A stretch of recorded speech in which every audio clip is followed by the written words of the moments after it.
Karl Marx tarihe nasıl bakıyordu? Neden tarih sınıf mücadelelerinin tarihidir dedi? Karl Marx sadece bir filozof ya da iktisatçı değil, aynı zamanda tarihe nasıl bakmamız gerektiğini tamamen değiştiren bir filozoftur. Ona göre tarih tesadüflerin değil, insanların üretim biçimleri, sınıfsal konumları ve bu sınıflar arasındaki mücadelelerin ürünüdür.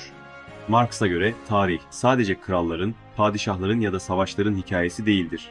Ya da yalnızca geçmişte yaşanmış olayların kronolojik sıralaması değildir. Tarih insanların yaşamlarını nasıl sürdürdüğünü, yani nasıl üretim yaptığını, nasıl geçindiğini, bunları yaparken kimin çalıştığını ve kimin kazandığını bizlere anlatır.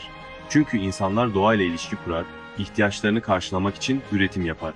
Ancak bu üretimi nasıl yaptığımız, kimin neye sahip olduğu gibi konular toplumsal yapıyı belirler. Yani Marx için tarihin asıl motoru insanların doğayla ve birbirleriyle kurduğu maddi ilişkidir. İşte Marx burada iki temel kavram kullanır, altyapı ve üst yapı. Altyapı dediği şey üretim araçları, emek, sermayedir. Yani kısacası ekonomi. Üst yapı ise hukuk, siyaset, din, eğitim gibi alanlardır. Marx'a göre altyapı her zaman üst yapıyı belirler. Yani bir toplumda ekonomi nasılsa o toplumun yasaları da, dini anlayışı da, eğitimi de ona göre şekillenir. Marx'ın tarih anlayışının tam merkezinde şu cümle yer alır. Şimdiye kadarki tüm toplumların tarihi, sınıf mücadelelerinin tarihidir. Peki bu ne demek?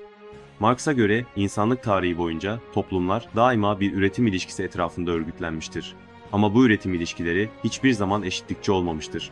Bir tarafta üretim araçlarına sahip olanlar, diğer tarafta ise emek gücünü satanlar vardır. Yani toplumlar tarih boyunca egemen ve ezilen sınıflar arasında bölünmüştür.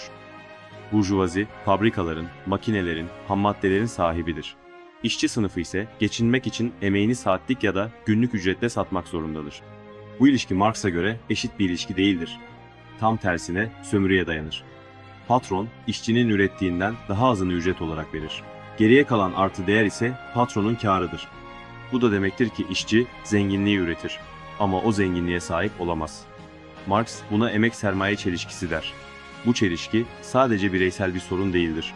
Toplumun geneline yayıldığında biriken bir gerilim yaratır. Makineler, teknik bilgi, insan gibi üretici güçler geliştikçe mevcut üretim ilişkileri yani sınıflar arası düzen bu gelişmeyi taşıyamaz hale gelir. Ve tüm bunların sonucunda toplum ya çöker ya da devrimle yeni bir düzene geçer. Burjuvazi zamanında feodal sistemi yıkarak kendi düzenini kurmuştu. Proletarya da bir gün burjuvaziyi yıkacak ve yeni bir toplum inşa edecektir. Bu yüzden Marx tarih boyunca ezilen sınıfların sadece mağdur değil, aynı zamanda tarihin yapıcı gücü olduğunu savunur.